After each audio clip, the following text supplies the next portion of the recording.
Hi guys and girls, Grudy's Racing Resto, m20. Today we're going to talk about this 2.8 and some issues we've had along the way. Okay, first off, I have a lot of trust in our little BMW community. I find it quite a bit.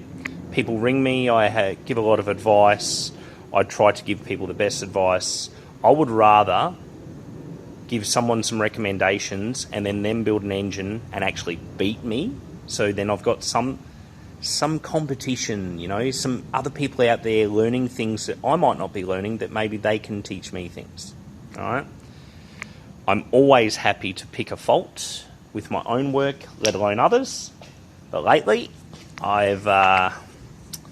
this year's been a very trying year for me. I haven't named and shamed or done any of the bullshit that, you know what, fuck it, we'll just go right into it. This is 2.8 I built, M52 B28 crank, 130mm rod, early 2.5 litre piston, so high comp one with the skirt cut off. Right, pistons were balanced. Right, pistons in there. We have had valve reliefs cut a little bit deeper because this will run a 292 cam. Rightio, let's get into the bullshit. We sorted this engine, we measured all this engine up. Adrian and I both measured this. This is Adrian's engine. It'll be a good little engine. I talked him into just letting RHD CNC port the head. We also had another one sent over.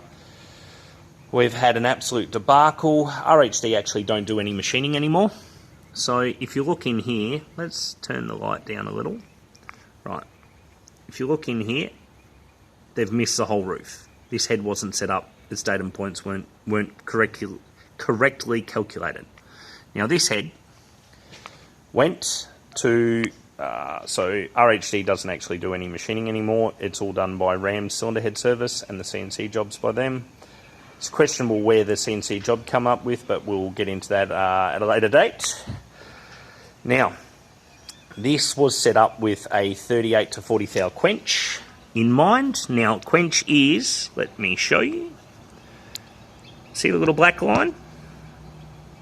Right, these have an angled quench pad. That's less than a millimetre. That's actually about 23 to 25 thou at the thinnest points. I wanted a bit more than that. And we'd measured it to have a bit more than that. Look, poor job of work. I'm not as happy as I should be with it, but that's fine. I let someone I trust do a lot of stuff. Now, what happened with this one was, this head was head number 2. Supposedly it had a crack. My heads had this little GRR stamped in them. Whatever. You know, I didn't get back exactly what I sent. My prices were pushed up. I suffered. I paid the money and, pardon me, yep, I'm a farting, burping, bearded man. Right, we set this up for a 40 thou head gasket. Should have had 38 to 40 thou quench. This head was CNC'd. It wasn't tested for anything. It wasn't straightness tested. First thing you do is you put a camshaft in there. If it turns by hand, you can keep going machining that head. If it doesn't turn by hand, you need to straighten the head, pressure, crack test it. This went into a CNC machine with a crack in the face. Alright? This head was then CNC'd, and then it was CNC. So the program does the ports, does the seats, and they have a program and they do the face, yada yada yada, whatever. Alright? So what they do is they have a system. They'll do the ports, they'll do the seats, and they'll do the face. That's what I was paying for. Now, this head was bent, it was CNC'd bent, the chambers are all slightly different.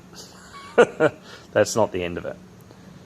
They'd machined it straight, instead of straightening it like my guy does. Alright, see the little pinch welds? Right, straightened. They'd machined anywhere from 10 to 15 thou off to get it straightened. He said one of them was really bad, it had to be machined lots. Yes, because they hadn't straightened the tunnel. And then it went off, and it was, after it was straightened and CNC'd, it went off and it was welded, I think, on the number 5 exhaust port. And then it came back to Rams. Then it was machined again, the face was. So at this time, we were talking nearly 20 thou taken off this head. And then when it was shipped back to Adelaide, I did ask if the cam turned. Oh, it's a bit tight. Oh, it's fine. I won't charge you for the facing that they've just done, and you can get it straightened in Adelaide. And I went, okay. Just send it back. So he sent it back, and then what had happened was they dragged the face across the bench. So no matter what, even if I wanted to use it, I couldn't have. So I had to have this head straightened and refaced. So we're probably 25 thou off the head. So in short, that head gasket that's 40, that we'd actually added all the stack heights and done all the checks a year ago, we got to a point where it was like, okay, the 40 thou gasket's now not going to work, so now we have to go to a 51 thou. Now a 51 thou gasket should give us 24 to 26, it'll give us 34 to 36 thou in quench, which will work. That's enough for a tiny little ball like this, and that piston, and revving it to 775. Right, so that's fine. We can put another gasket on, but the dollars to repair this head after I sent it to RHD is getting up there now, right? So every little repair that you have to do can flow on. So understand, a good machinist saves you money. So if you've got a dear machinist that is amazing, but he takes too long, you know what? I should take my own advice here, and I won't go against my advice again. Stick with the guys you trust. I advocated for RHD for the last 7.5, 8 years. Sold a lot of their stuff. But after these issues, I don't think I will be using any of their stuff again. I don't think he'll want to sell me his stuff. Hardest part is we've got a lot of his stuff in engines, like roller cams and stuff. But yeah, just to give you a bit of an idea, 500 to weld and repair it, like weld and face it. And then I had to, and that's what they charged because I didn't have a choice, that's what they were doing. So then I had to have it shipped back, and then I took it in and I spent another $300 to have it pinch welded and straightened again, and then machined again. This was a colossal fuck up, and what should have been $1,800 worth of port work turned out to be $3,000 worth. So yeah, we're going to do a full in-depth on Joe's engine, so I'll leave it here. Not taking enough of your day. This one will go. We're ordering a new head gasket today. I've got some dyno videos coming up as well.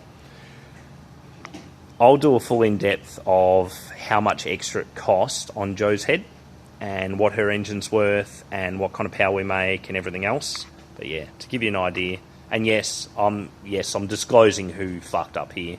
I've had enough. It's cost me a lot of time and a lot of money this year. And you know what? There's no thank yous for him. Thanks guys for watching, and hopefully I haven't brought it down to your day. Here's a positive. Have we got a positive? Oh, new toolbox. Yay. Have a lovely day.